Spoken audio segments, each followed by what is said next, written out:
سامعین، آج کے پروگرام میں رحمت للعالمین حضرت محمد صلی اللہ علیہ وآلہ وسلم کی زندگی کے چند مزید پہلوؤں پر روشنی ڈالیں گے۔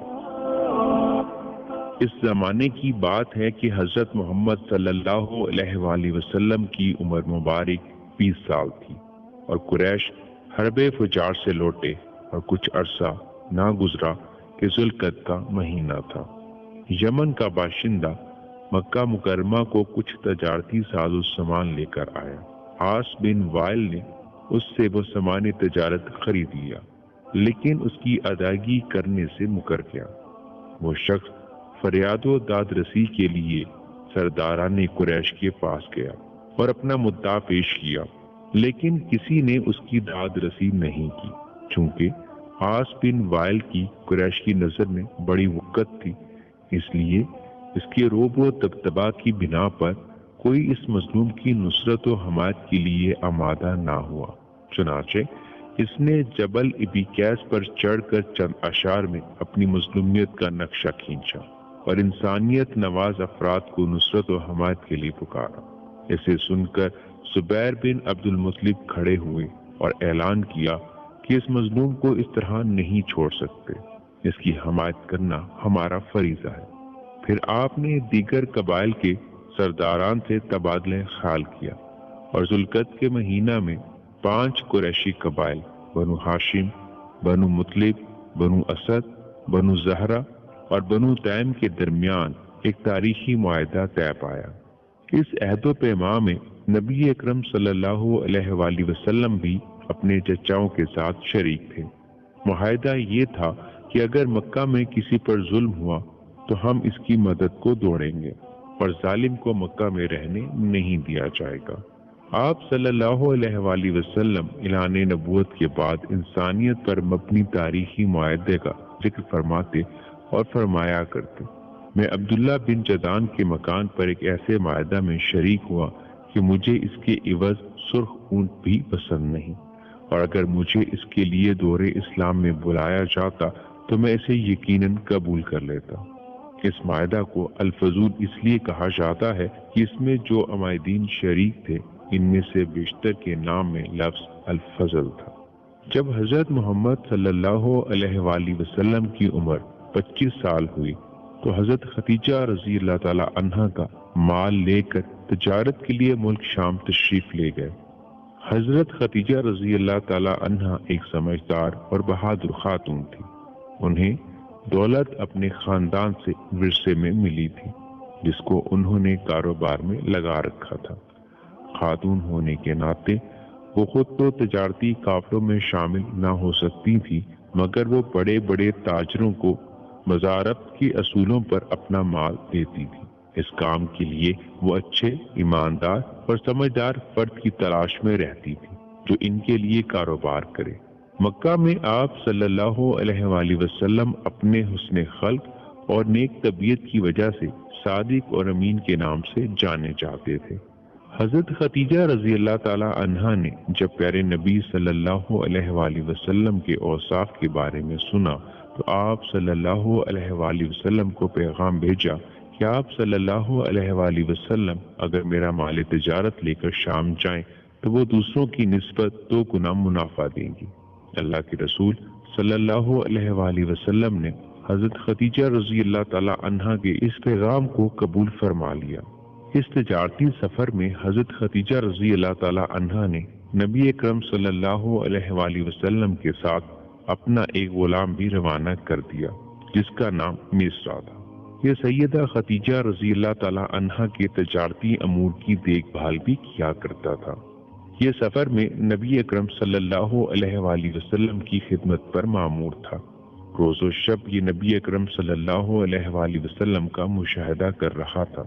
جب اللہ کے رسول صلی اللہ علیہ وآلہ وسلم شام پہنچے تو ایک درخت کے نیچے آرام کر رہے تھے۔ قریب ہی ایک راہب رہتا تھا جو کم ہی اپنی خانقاہ سے نکلتا تھا۔ نبی پاک حضرت محمد صلی اللہ علیہ وآلہ وسلم کو دیکھ کر وہ باہر آیا اور میسرا سے پوچھ گچھ کی۔ میسرا نے نبی صلی اللہ علیہ وآلہ وسلم کے جو اوصاف دیکھے تھے وہ منوعاً راہب کو بتا دیے۔ یہ سن کر راہب نے کہا یہ وہی نبی ہیں جس کی بشارت دی گئی تھی، اور اس درخت کے نیچے نبی کے علاوہ کسی نے آرام نہیں کیا۔ اس تجارتی سفر میں نبی صلی اللہ علیہ وآلہ وسلم کو دوسروں کی نسبت 2 گنا زیادہ منافع ہوا۔ واپس آ کر میسرہ نے سفر کی ساری داستان حضرت خدیجہ رضی اللہ تعالی عنہ کو سنائی۔ یہ سن کر حضرت خدیجہ رضی اللہ تعالی عنہ کے دل میں نبی پاک صلی اللہ علیہ وآلہ وسلم کی عزت و عظمت میں بے پناہ اضافہ ہوا۔ انہوں نے نبی پاک صلی اللہ علیہ وآلہ وسلم سے شادی کا فیصلہ کر لیا۔ اس کام کے لیے حضرت خدیجہ رضی اللہ تعالی عنہ نے اپنی ایک سہیلی نفیسہ کے ذریعے نبی صلی اللہ علیہ وآلہ وسلم کی خدمت میں نکاح کا پیغام بھیجا۔ نبی صلی اللہ علیہ وآلہ وسلم نے اس پیغام کو قبول کر لیا۔ شادی کے وقت نبی صلی اللہ علیہ وآلہ وسلم کی عمر مبارک 25 برس تھی، اور حضرت خدیجہ رضی اللہ تعالی عنہ کی عمر مبارک 40 برس تھی۔ نبی صلی اللہ علیہ وآلہ وسلم اور سیدہ خدیجہ رضی اللہ تعالی عنہ کی رفاقت تقریباً 25 برس تک رہی۔ اس عرصے میں نبی صلی اللہ علیہ وآلہ وسلم نے کوئی دوسرا نکاح نہیں کیا۔ نبی پاک حضرت محمد صلی اللہ علیہ وآلہ وسلم کی سیدہ خدیجہ رضی اللہ تعالی عنہ کے بدن سے 6 اولادیں ہوئیں، 2 بیٹے قاسم اور عبداللہ، جبکہ 4 بیٹیاں حضرت رقیہ رضی اللہ تعالی عنہ، حضرت ام کلثوم رضی اللہ تعالی عنہ، حضرت زینب رضی اللہ تعالی عنہ اور حضرت فاطمہ الزہرا رضی اللہ تعالی عنہ ہوئیں۔ آپ صلی اللہ علیہ وآلہ وسلم کی عمر کا 35واں سال تھا کہ قریش نے نئے سرے سے خانہ کعبہ کی تعمیر شروع کی۔ وجہ یہ تھی کہ کعبہ صرف قد سے کچھ اونچی 4 دیواری کی شکل میں تھا۔ حضرت اسماعیل علیہ السلام کے زمانے ہی سے اس کی بلندی 9 ہاتھ تھی اور اس پر چھت نہ تھی۔ اس کیفیت کا فائدہ اٹھاتے ہوئے کچھ چوروں نے اس کے اندر رکھا ہوا خزانہ چرا لیا۔ اس کے علاوہ اس کی تعمیر پر ایک طویل زمانہ گزر چکا تھا۔ عمارت خستگی کا شکار ہو چکی تھی اور دیواریں پھٹ گئی تھیں۔ ادھر اسی سال ایک زوردار سیلاب آیا جس کے بہاؤ کا رخ خانہ کعبہ کی طرف تھا۔ اس کے نتیجے میں خانہ کعبہ کسی بھی لمحے ڈھہ سکتا تھا۔